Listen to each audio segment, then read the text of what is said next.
Hello everybody, it's Anthony Couch, a guitarist on YouTube, sweep picking.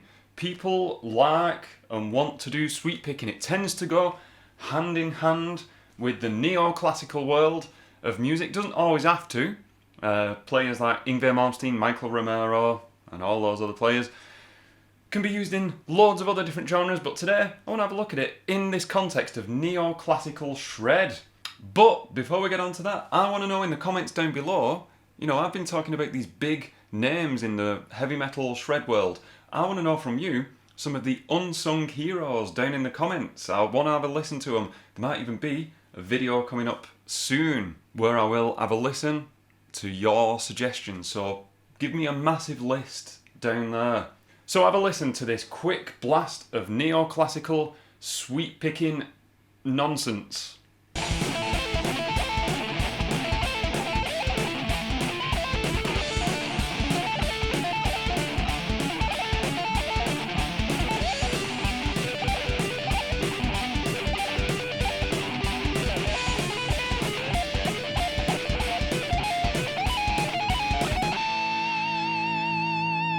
So jumping straight into the music theory, what you heard there, I was playing over the chords, the power chords, but I'm implying in the key of A minor, D minor,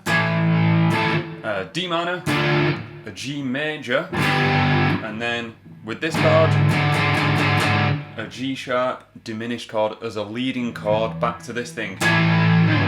The thing that I think separates, that you've got to bear in mind when you're playing neoclassical sweep picking as opposed to sweep picking in other genres, it's all over the place in modern music, modern shred. You have to keep it strict triads.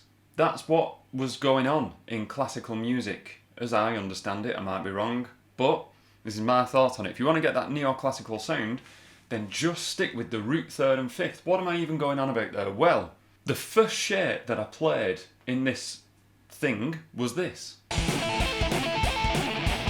Yeah, that is slow, played in a more basic pattern.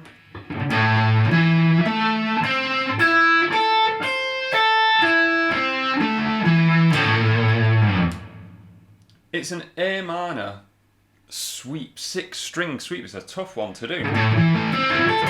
The notes in it are A, C and E, because you might know music theory, the A minor scale is A, B, C, D, E, F, G, A, no sharps, no flats. It's why it's a nice key to talk about music theory in.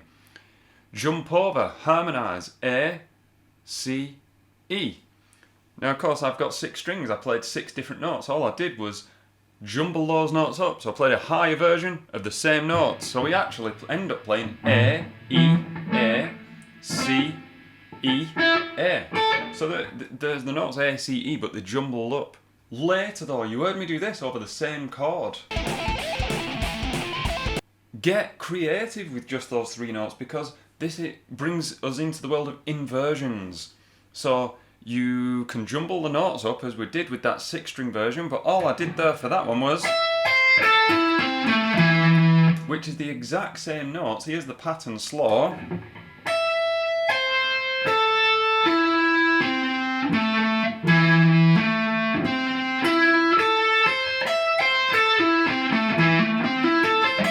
So a really good exercise to do here is to go up 1 and down the next. Weird ending there, but you get what I mean. Bit of a weird ending. You'd have to think about how you're going to end it. That's why in the shred solo I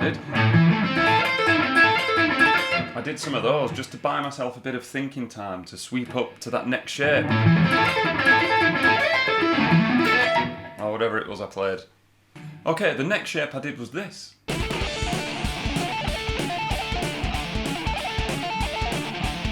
This is the exact same principle, but this is a 5-string sweep pattern, which simply on the tab and in my fingers looks like this.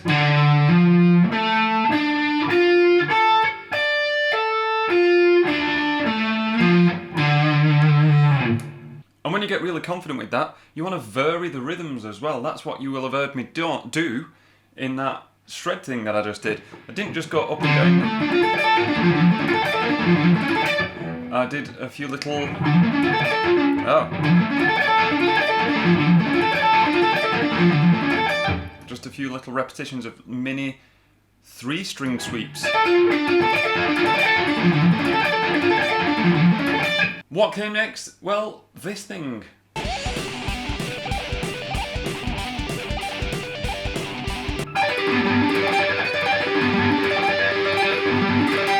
The exact same thing as the 5-string sweep, but this is major.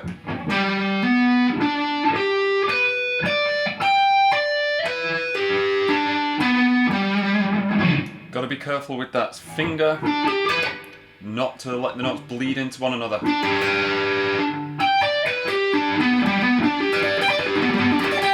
So that over that G major chord makes sense that I'm up here on fret 10 of the A string to play a sweep. A major sweep pattern. Then at the very end I played one of my favourite little diminished runs. Sounded like this.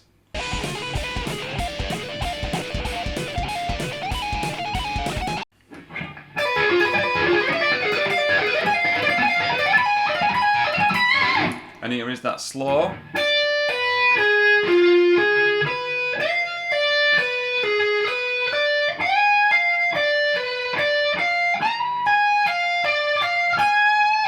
It's one of those tricks, once you get that under your fingers, you can just repeat that same little shape 4 frets up or down each time. I could have gone...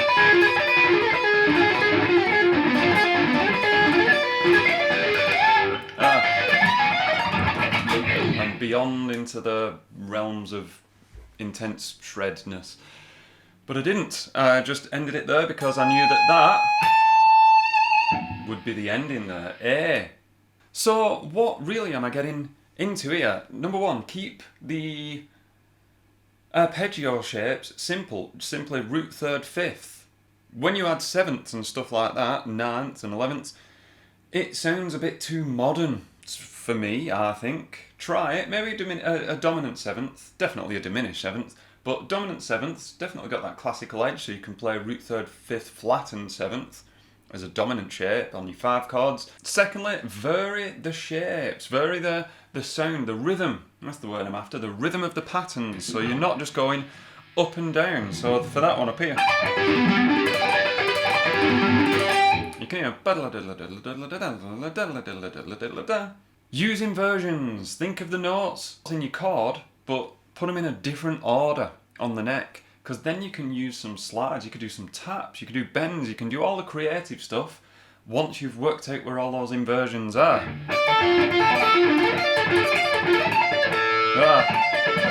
You know what I mean, that's the 3-string versions. I'm not feeling very well today. I wonder if you can hear it in my voice. That'd be interesting.